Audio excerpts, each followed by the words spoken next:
After 50, 8 hours of sleep is not rest, it's surgery.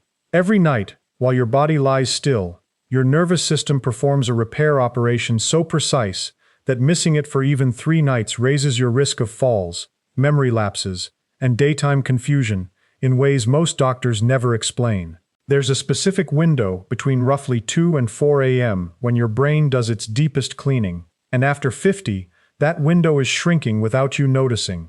Here's what almost nobody tells you. You were promised that 8 hours was the magic number. Sleep 8 hours, wake up refreshed, live longer. That's the story. And it's not exactly wrong, but it's dangerously incomplete. Because the number on the clock is not what matters after 50. What matters is what happens inside those hours. 2 people can both sleep 8 hours and wake up with completely different nervous systems.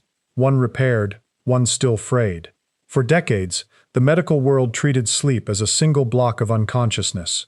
You were either asleep or awake. Simple. The old textbooks described it almost like switching off a light. But research over the last 30 years has torn that idea apart. Sleep is not one thing. It's a staircase your brain climbs down and back up, over and over, 4 to 6 times a night. Each step has a job. And here's the part that changes everything for anyone over 50. The deepest steps, the ones that actually repair your nervous system, start disappearing as you age. A large analysis published in the journal Sleep in 2004, led by researchers Maurice Ohayon and colleagues, pooled data from over 3,500 healthy people across the lifespan. What they found was blunt. Deep sleep, the slow, heavy, dreamless kind, drops by roughly 2% every single decade of adult life. By the time you reach your 60s, you may be getting a fraction of the deep sleep you had at 25, and you can still be lying in bed for a full 8 hours while it happens. So you're not lazy, you're not doing it wrong. Your architecture is quietly changing. But the real question is why your nervous system depends on those deep hours so completely. And the answer involves a cleaning system inside your skull that scientists only confirmed existed in 2013.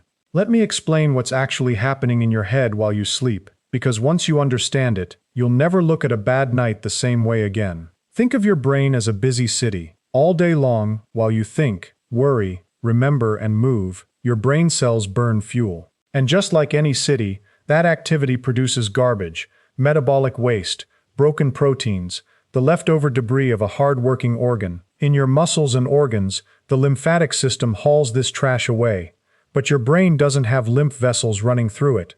For over a century, that was a genuine mystery. How does the most active organ in your body take out its own garbage? The answer came from a team at the University of Rochester led by Dr. Macon Nedergaard. In 2013, they described what they called the glymphatic system. Here's how it works, and I want you to picture this clearly. When you fall into deep sleep, your brain cells actually shrink slightly, by as much as 60% in the spaces between them, according to that research. That shrinking opens up channels, and through those channels, your spinal fluid rushes in and flushes the waste out, like a night shift cleaning crew, hosing down the streets once the traffic has gone. Now here's why this matters to your nervous system after 50. One of the main things that fluid washes away is a sticky protein called beta amyloid. That's the same protein that clumps together in the brains of people with Alzheimer's disease. When you sleep deeply, your brain clears it out. When you don't, it lingers. A 2018 study from the National Institutes of Health, led by Dr. Ehsan Shokri Kajori, found that just one night of missed sleep in healthy adults caused a measurable rise in beta amyloid in the brain. One night. Read that again. One bad night, and the trash starts piling up in the very organ that runs your entire body. Now, I want to be careful here. Scientists still debate exactly how much of Alzheimer's is caused by poor sleep versus how much poor sleep is an early symptom of the disease. The research is still evolving on this, and anyone who tells you the answer is simple is selling something. But what nobody disputes is this: deep sleep drives the cleaning, and deep sleep fades with age. That's not a theory. That's measured, repeatable, and true. And your nervous system isn't just your brain. It's the vast electrical network running down your spine and out to every finger and toe. That network runs on a signaling system that also gets recalibrated overnight. When you are short on deep sleep, your nerves become more excitable, more jumpy. This is part of why older adults who sleep poorly often report more pain, more tingling, more restlessness in the legs. The volume knob on your nervous system gets stuck too high. If you've ever laid awake at 3 a.m. with your legs aching or twitching for no reason you can name, this is part of what's happening inside you. It's not in your head, it's in your nerves. But this is only half the story. What happens to the other branch of your nervous system, the part you can't consciously control, is even more important after 50.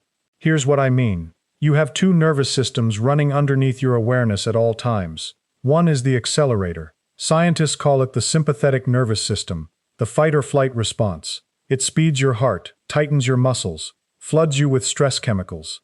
The other is the brake. That's the parasympathetic system. Rest, digest, repair. During the day, especially a stressful one, the accelerator dominates. And this is the crucial part. The only time most people fully engage the brake is during deep sleep. Now think about what that means. If your deep sleep is shrinking after 50, your foot is coming off the brake pedal a little more every year. Your nervous system spends more of the night idling in a stressed state, even while you're unconscious. And you wake up feeling wired but tired, a phrase I hear constantly from people over 50. And now you know exactly why. There's a way to measure this, and it's one of the most useful numbers in all of health science. It's called heart rate variability. Despite the name, higher variability is good. It means the tiny gaps between your heartbeats are flexible, a sign your brake system is strong and responsive. Low variability means your system is stiff, stuck in stress mode. Research from a range of universities, including work published through the American Heart Association, has repeatedly linked higher heart rate variability during sleep to lower risk of heart disease and better nervous system function. And guess when your variability is supposed to be at its highest? Deep sleep. The exact stage that fades with age. If this is making sense so far, and you want the part that actually helps you fix it, the specific protocol that can rebuild your deep sleep after 50, subscribe now. That section is coming in just a few minutes, and it's the reason I put this whole thing together. I don't want you to miss it. So let's go deeper into what's stealing your deep sleep, because it's rarely what people assume. Most people over 50 blame their bladder, or their spouse's snoring, or just getting old. Those things are real, but underneath them sits a quieter, more mechanical problem, and it starts with a chemical in your brain called adenosine. Here's the plain English version. From the moment you wake up, a chemical called adenosine begins building in your brain. The longer you're awake, the more it builds. And adenosine is what creates the physical feeling of sleepiness, that heavy pull toward the pillow by evening. When you finally sleep, your brain clears the adenosine out, and you wake up with the pressure reset to near zero. That's the system working. But two things go wrong after 50. First, your brain becomes less sensitive to adenosine's signal, so the pressure to sleep deeply is weaker. Second, and this is the one nobody talks about, caffeine works by blocking adenosine. It parks itself in the same spot in your brain where adenosine would normally dock, and it hides the tiredness from you. Here's the trap. As you age, your body clears caffeine more slowly. A cup of coffee that left a 30-year-old system in 5 hours can linger in a 60-year-old system for 8, 10, sometimes longer. That afternoon coffee you've had for 40 years? At 55, it may still be circulating at bedtime, quietly sitting on your adenosine receptors and blocking the very pressure your brain needs to drop into deep sleep. You can be lying in bed, eyes closed, technically asleep, and still be chemically prevented from reaching the deepest, most restorative stage. 8 hours of shallow sleep. That's the quiet crisis after 50. But none of this matters if you don't understand what your body is trying to do with temperature between roughly 2 and 5 a.m., because that's where the deepest repair either happens or fails. Here's what almost nobody talks about. Your body doesn't just clean and repair at night. It reorganizes your memories, and it does it on a schedule tied to your body temperature, which drops during the night and bottoms out in the pre-dawn hours. Let me make this concrete. During the day, everything you learn, a name, a phone number, where you left your keys, a conversation with your grandchild, gets written into a temporary holding area in your brain called the hippocampus. Think of the hippocampus as a small notepad. It's fast, but it's tiny, and it fills up quickly. If it isn't emptied, you stop being able to record new memories. This is a real, physical limit. During deep sleep, your brain transfers those temporary notes from the small notepad into permanent, long-term storage across the wider brain. Researchers call this consolidation. It's like copying files off a full phone and onto a hard drive with unlimited space. And here's the stunning part discovered by sleep scientists like Matthew Walker at the University of California, Berkeley. This transfer happens during specific bursts of brain activity in deep sleep, called sleep spindles, tiny electrical flickers, each lasting under a second. After 50, you produce fewer of these spindles. In one study from Berkeley published in 2013, older adults showed a clear link between reduced deep sleep, weaker memory transfer, and shrinkage in a specific brain region. The chain was direct. Less deep sleep meant fewer spindles, meant weaker memory the next day. So when someone over 60 says, "My memory isn't what it used to be," the problem may not be the memory itself. It may be that the notepad never got emptied overnight. Read that again. Your memory might be fine. Your sleep might be the thief. And there's a second overnight job tied to that pre-dawn window. This is when your brain does its emotional processing. Dream sleep, the stage with vivid dreams, is heavily loaded into the final third of the night, those last hours before you wake. During this stage, your brain replays the emotional events of your life, but strips out the stress chemistry attached to them. It's like reading a painful letter with the sharpest edges sanded down. This is why a problem that felt unbearable at midnight often feels manageable by morning. The event didn't change, your brain processed it. Now connect the dots. If you wake up too early, a classic complaint after 50, you're cutting off the exact hours when this emotional repair happens. You lose the final dream-heavy stretch, and that's part of why poor sleep and low mood travel together so often in older adults. It's not weakness, it's biology. You're being robbed of the night shift that keeps your emotions balanced. Some scientists dispute the finer details of how dreams process emotion, and it's an area of genuine ongoing debate. But the timing is not disputed. The back half of the night carries the emotional and memory work, and the back half of the night is exactly what gets sacrificed when your sleep breaks apart after 50. So the question becomes this. If your nervous system has all these built-in repair systems, the cleaning, the memory transfer, the emotional reset, the switch to the brake pedal, and they all depend on deep sleep, and deep sleep fades with age, how do you get it back? You can. That's the good news the research supports. Deep sleep isn't gone after 50. In most people, it's suppressed by fixable habits. Here is the specific protocol, and I want you to actually use it. First, protect your body's temperature drop. Your brain will only descend into deep sleep when your core temperature falls. So work with that. Take a warm shower or bath about 90 minutes before bed.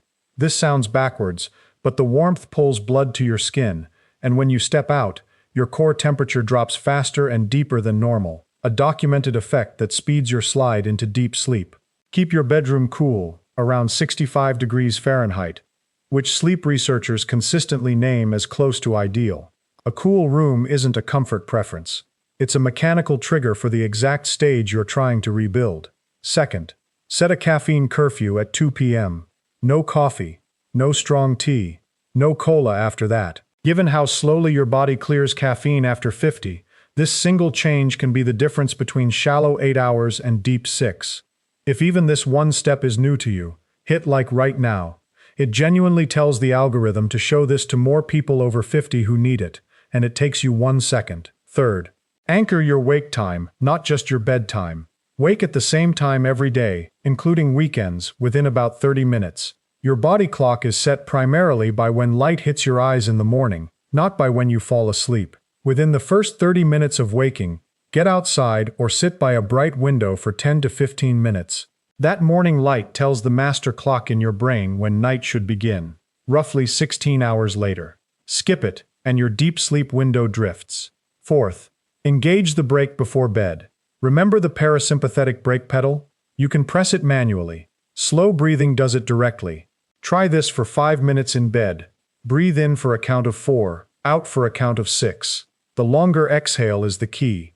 It physically activates the vagus nerve, the main cable of your brake system, and shifts you out of daytime stress mode.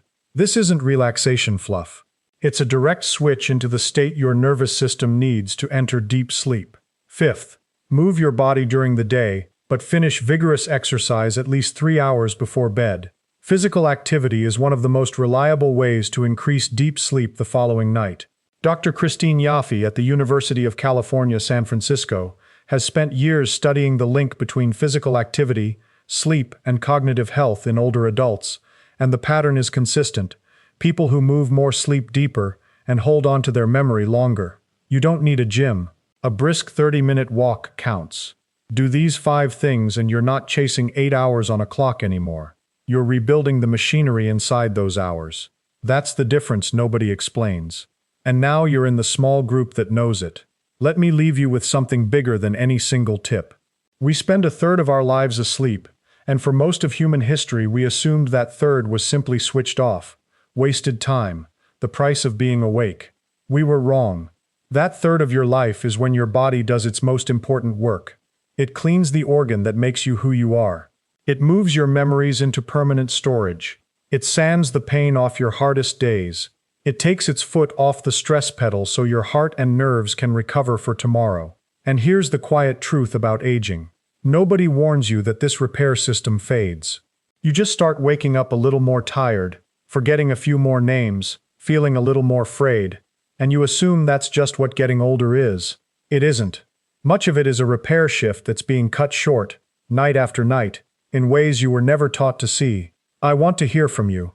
Drop a comment below. What is the one thing about sleep in this video that you wish someone had told you 10 years ago? I read them, and I'd bet most of you have felt that 3 a.m. wired but exhausted feeling without ever knowing what it was. You don't lose your deep sleep. It gets quietly taken, and you can take it back. Share this with someone over 50 who says they sleep fine but wakes up exhausted. They need to hear this.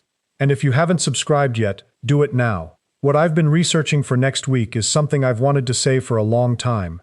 Your body was never switching off at night. It was going to work. The least you can do is let it finish.